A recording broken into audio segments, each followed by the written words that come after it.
বাস্তুৰ শাস্ত্ৰ অনুসৰি কিছুমান বস্তু যদি ঘৰখনত আৰু ঘৰৰ চৌহদত থাকে তেন্তে তাক অমংগল বুলি কোৱা হয় আৰু সেই ঘৰখনত দেৱী লক্ষ্মীয়ে প্ৰৱেশ কৰাটো বাদেই এবাৰো ঘূৰি নাচায়।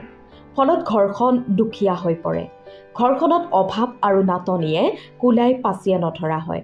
সকলোতে বিফলতা আৰু সমাজত সকলোৰে পৰা লাঞ্ছিত বঞ্চিত হ'ব লগা হয়।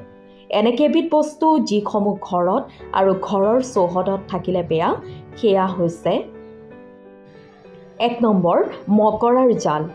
ঘৰত মকৰাৰ জাল বন্ধা অতি অশুভ। ঘৰখন মকৰা জালেৰে ভৰি থাকিলে আহিব লগা ধন সম্পদ হাত লগাৰ আগেয়ে হেৰাই যাব।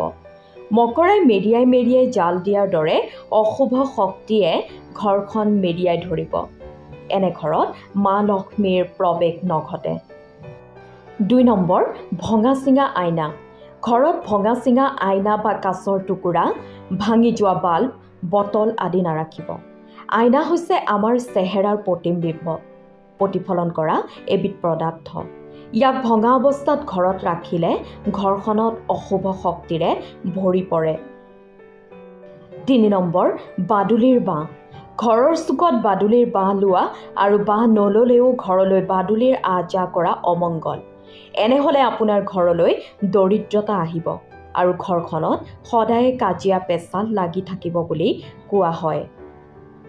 ৪ নম্বৰ দেৱাল বা ছাদ ফটা। ঘৰৰ দেৱাল বা ছাদ যদি ফাটিছে বা এৰি এৰি গৈছে তেতিয়াহ'লে তেনেকৈ বহুদিন নাৰাখিব।